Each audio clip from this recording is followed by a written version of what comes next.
When we satisfy one want, we forego another want.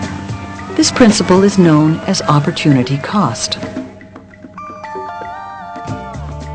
Say that you want an apple and you also want an orange, but your funds are limited and you can only afford to buy one.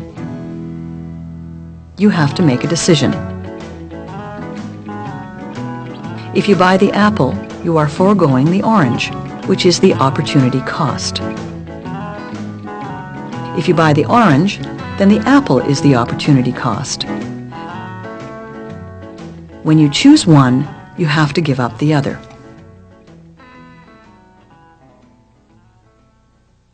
The same might apply to a bike and a pair of rollerblades. If you buy the bike with limited funds, you can't get the rollerblades. And if you buy the rollerblades, you can't get the bike.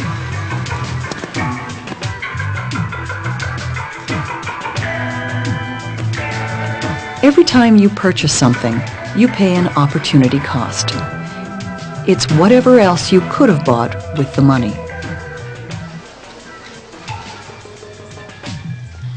The principle of opportunity cost also affects businesses and governments.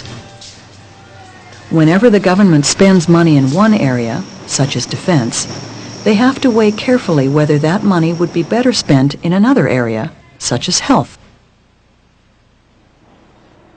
This can be quite tricky because there's no point in having the best hospitals in the world if we can't defend ourselves from invasion. And there's no point in having the best equipped army in the world if everyone is sick. When you add in other areas that governments look after, such as education, roads and transport, customs and law and order, you see how hard it can become. We can see the concept of opportunity cost by using a production possibilities model.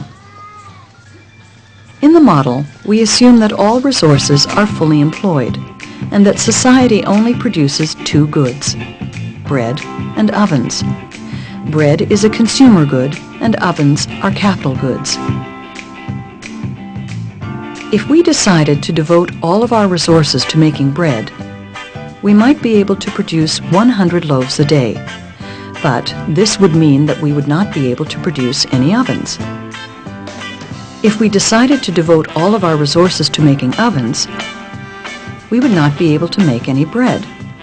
This too is unrealistic because bread is an urgent want and has to be satisfied if we're not going to starve.